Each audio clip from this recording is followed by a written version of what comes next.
dalam kitab Al-Bidayah wa Nihayah Ibnu Katsir menceritakan sebuah kisah tentang Khalifah Al-Mu'tadid Billah. Beliau khalifah urutan ke-16 dari Bani Abbasiyah. Suatu ketika dalam ekspedisi perburuannya, beliau terpisah dari rombongan dan dikawal oleh satu pengawal setianya yang bernama Khafif As-Samarkandi. Tiba-tiba pada saat khalifah bersama pengawalnya ini melewati sebuah hutan, bertemu dengan raja hutan, singa yang sangat besar. Maka saat itu khalifah bertanya kepada pengawalnya, "Ya Khafif, afika khair?" Wahai Khafif, maukah kamu berbuat baik kepada tuanmu ini? Kamu hadapi singa itu, berani gak? Kata Khafif, "La wallahi ya maulaya." Tidak, demi Allah wahai tuanku, saya tidak berani. Maka Khalifah memberikan tawaran, "Kalau begitu kamu pegang kudaku ini, berani gak?" Ya, kalau memegang kuda berani. Maka turunlah Khalifah, kemudian mencabut pedangnya dari kerangkanya dilemparkan kepada Khafif, dan dengan keberanian yang luar biasa dihadapilah singa itu sendirian. Maka singkat cerita, singa akhirnya tewas di tangan Khalifah dan bersimbah darah. Kemudian Khalifah mengoleskan pedangnya ke kulit singa itu karena berlumuran darah dan memasukkan pedangnya kembali ke kerangkanya. Kemudian mereka berdua melanjutkan perjalanan. Kemudian jemaah sekalian, Khafif sebagai yang mengisahkan cerita ini mengatakan ada 3 sifat yang dikagumi dari Khalifah yang dia sendiri tidak bisa menyimpulkan mana di antara 3 sifat itu yang lebih mengagumkan pada dirinya. Yang pertama tentang keberanian Khalifah Al-Mu'tadid Billah menghadapi singa yang besar sendirian.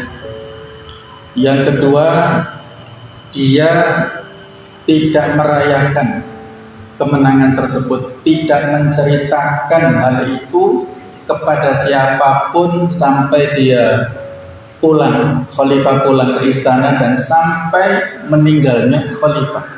Tidak ada seorang pun yang tahu cerita itu kecuali pengawalnya pribadi tersebut, yaitu Khafif As-Samarkandi. Yang ketiga, bahwa Khalifah tidak mencela kepada pengawalnya.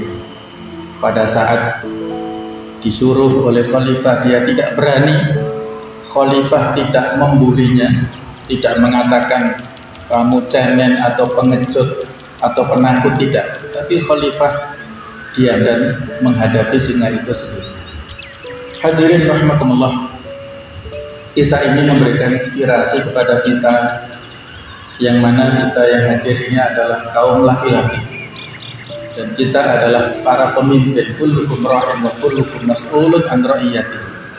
Setiap kalian adalah pemimpin dan akan dimintai pertanggungjawaban atas kepemimpinannya. Kita semua pemimpin di level manapun. Di kisah ini kita mendapatkan hikmah dan pelajaran dari seorang khalifah. Paling tidak ada 3 pelajaran, 3 sifat yang bisa kita ambil kesimpulan bagaimana menjadi pemimpin sejati itu. Yang pertama, pemimpin itu harus berani. Dalam bahasa Arabnya asyuja'. Jadi sifatnya keberanian atau asyuja' atau asyaja'ah. Asyaja'ah ini secara umum terbagi menjadi 2 macam. Yang pertama asyaja'ah al-harbiyah, keberanian di medan perang yang kaitannya dengan keberanian fisik. Yang kedua asyaja'ah an-nafsiyah, keberanian dari sisi kejiwaan, bisa mengendalikan dirinya.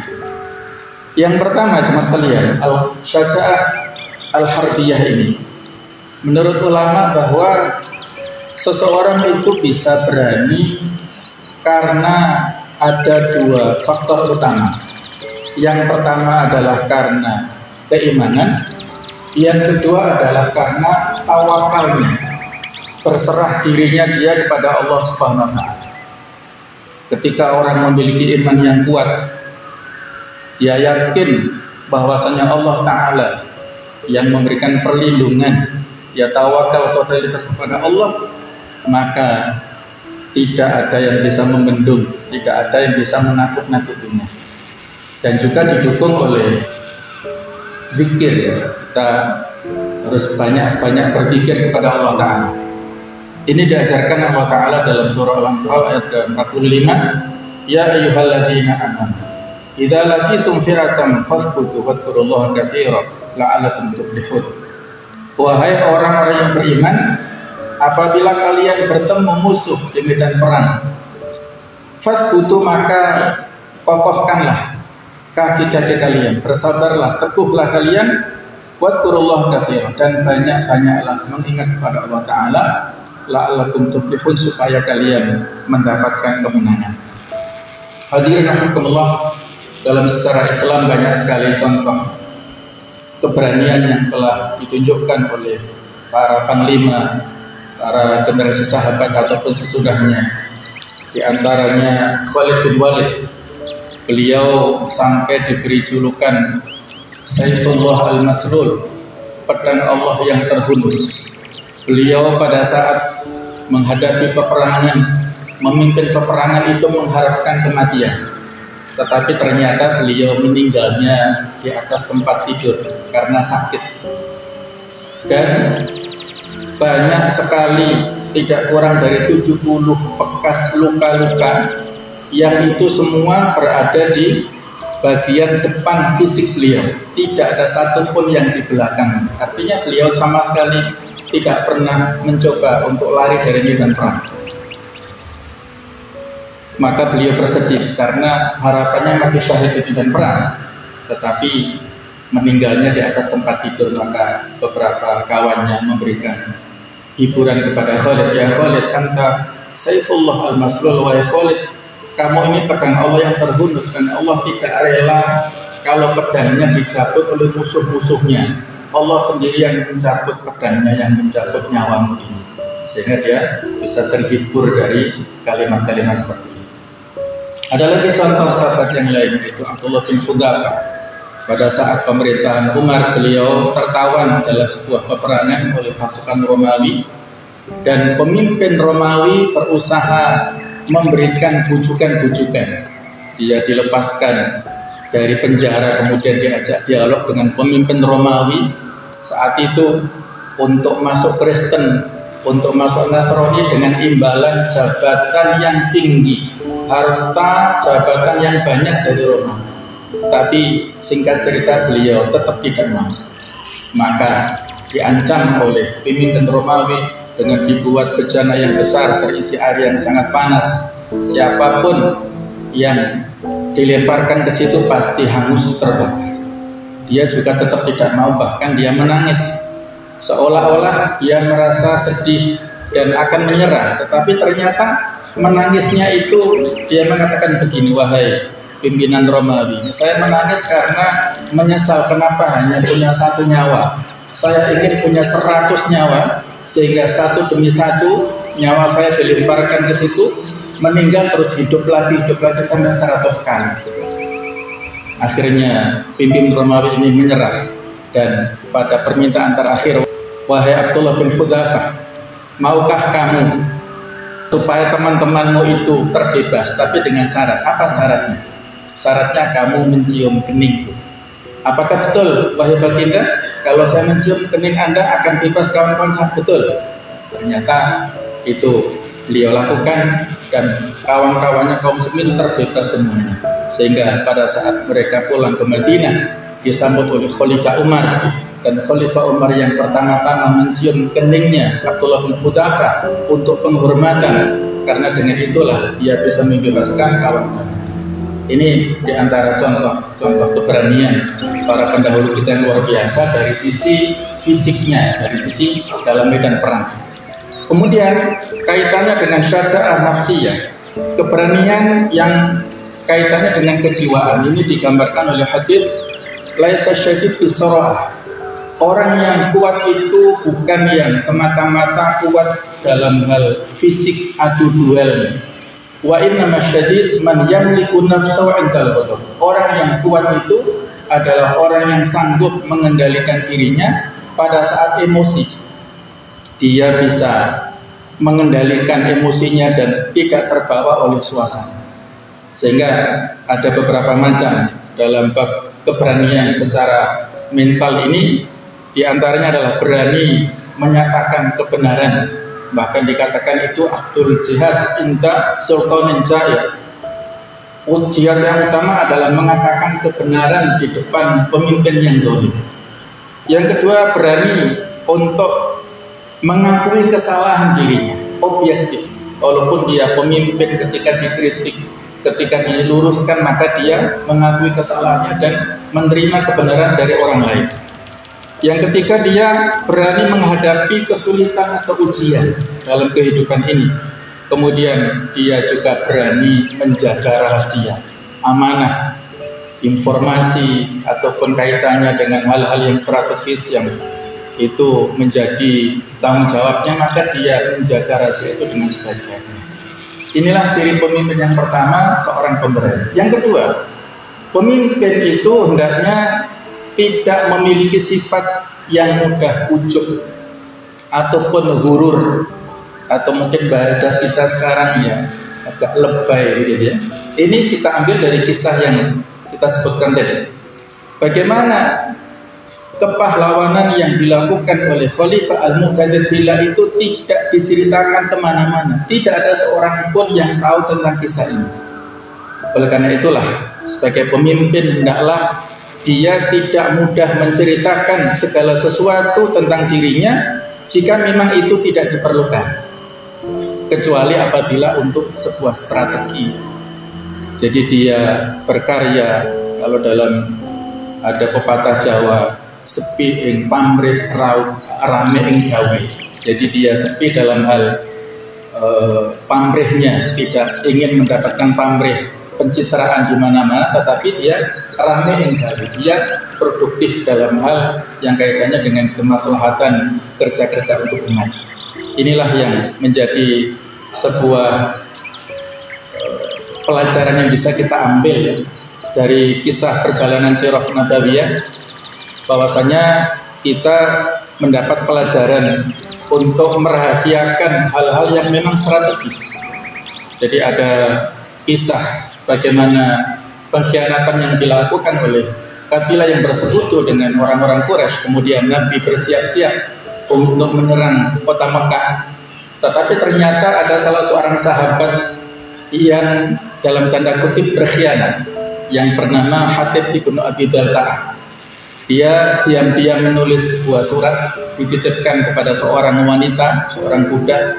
Ada keperluan dari Mekah, dia berjalan ke Madinah untuk minta pertolongan, minta sumbangan. Kemudian saat pulang dikirimi surat oleh Hatib supaya diberikan keluarganya yang ada di Mekah.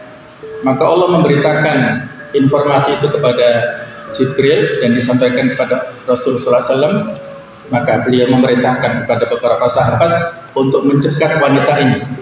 Dan ternyata berhasil, ditemukanlah surat itu yang memang isinya itu adalah dari Hatib bin Abi Balta'ah untuk keluarganya di Mekah. Maka dipanggil klarifikasi oleh Rasulullah.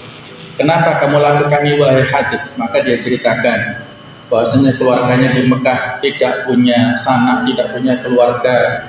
Dia lakukan itu dalam rangka untuk ya semacam menanam jasa supaya dia mendapatkan perlindungan dari orang-orang kafir yang ada di Mekah.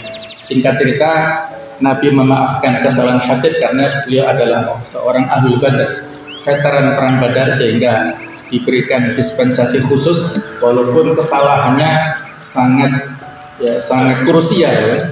Maka disinilah jemaah sekalian yang perlu untuk kita jadikan sebagai pelajaran, yang dari kisah itu diturunkanlah surah Al-Mumtahanah ayat yang pertama, ya ayyuhalladzina amanu la tattakhidhu aduwwakum awliya tulquna ilaihim bil mawaddah. Orang beriman, janganlah kalian menjadikan musuhku dan musuh kalian sebagai pemimpin, pelindung, penolong yang kalian berikan kepada mereka cinta kasih.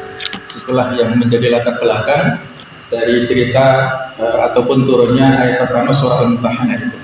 Dalam itu dikatakan, jemaah sekalian, Nabi SAW bersabda, ista'inu ala qada'i hawaijikum bil khidmah. Mintalah tolong untuk memenuhi kebutuhan kalian dengan cara untuk merahasiakan. Fa inna kulladzi nikmatin hasud. Karena sesungguhnya setiap orang yang mendapat nikmat itu menjadi orang yang objek untuk dihasati atau untuk dijadikan bahan iri-irian oleh orang lain. Jadi jemaah sekalian, ketika kita mendapat nikmat apapun, maka sebisa mungkin kita rahasiakan, tidak kita viralkan, tidak kita blow up sedemikian rupa yang menjadikan orang lain pada saat belum mendapatkan nikmat itu akan timbul hasad dalam dirinya. Ya, timbul sesuatu penyakit hati yang itu menjadikan dia pun dosa dan kita pun juga ya tidak nyaman akhirnya di masyarakat. Maka terutama dalam hal yang kaitannya dengan hal yang strategis, kaitannya dengan kemaslahatan umat. Inilah poin yang kedua, pemimpin yang dalam hal dia punya kejiwaan yang kuat, dia tidak gampang bercerita kemana-mana tentang kiprahnya ya. Yang kalau hari ini kita korelasikan dengan fenomena sekarang justru berbalik. Banyak sekarang pemimpin yang memblow up dirinya untuk pencitraan dirinya supaya semakin viral, semakin terkenal dan akan terpilih pada periode yang berikutnya dan berikutnya. Ini sesuatu yang perlu untuk kita luruskan bersama. Kemudian yang ketiga, pemimpin itu hendaklah memiliki sifat yang tidak suka mencela kepada bawahannya. Jadi khalifah tidak mencela, walaupun khafif tidak berani, jadi tidak dicela, didiamkan saja dan ya, disampaikan secara baik-baik. Dan seperti itulah pemimpin yang sifat pemimpin yang hendaknya kita miliki, sebagaimana Nabi SAW juga memiliki sifat seperti itu. Beliau dalam banyak kesempatan tidak memberikan celaan-celaan kepada para sahabat. Satu ekspedisi beliau pernah memerintahkan yang terjadi pada bulan Dzulqa'dah tahun ke-5 Hijriah, terjadi pengkhianatan dari Bani Quraidah dalam perang Khandaq. Maka Nabi SAW mengutus para sahabat, beliau juga akan berangkat tapi masih menata barisan, dan secara berkelompok-kelompok beliau mengutus para sahabat, kurang lebih ada 3.000 orang, di antara pimpinannya adalah Ali bin Abi Thalib. Nabi menyampaikan kepada para sahabat ini satu kalimat yang bisa kita jadikan sebagai pelajaran. Beliau mengatakan, la yusalliyanna ahadukumul asra illa fi Bani Quraidah. Sekali-kali janganlah kalian sholat asar kecuali sudah sampai di Bani Quraidah. Ternyata kelompok ini berbeda persepsi pemahaman terhadap hadits Nabawi ini, padahal mereka mendengarkan langsung. Satu kelompok dengan memahami secara tekstual, kita tidak boleh sholat asar kecuali sudah sampai di Bani Quraidah. Walaupun kita sudah masuk maghrib, tetap saja kita sholat asar di sana sehingga mereka sholat asar waktu isya. Ini kelompok tekstual. Kelompok kedua adalah kelompok kontekstual. Mereka menyimpulkan dari kalimat Nabi ini, kita diberikan perintah seperti itu supaya kita mempercepat langkah sehingga sampai di Bani Quraidah sebelum waktu asar habis. Ketika waktu asar sudah mau habis, kita belum sholat, maka kita sholat di jalan di sini. Nah, itulah kelompok tekstual, kelompok kontekstual, kelompok dari sisi pemahaman. Nah, kelompok ini masing-masing tidak saling menyalahkan, mereka saling menghargai, dan ketika dua-duanya disampaikan berita itu kepada Nabi SAW, beliau tidak menyalahkan yang sana, tidak membenarkan yang sini, semua tidak disela oleh Nabi SAW. Ini sebagai pelajaran bagi kita.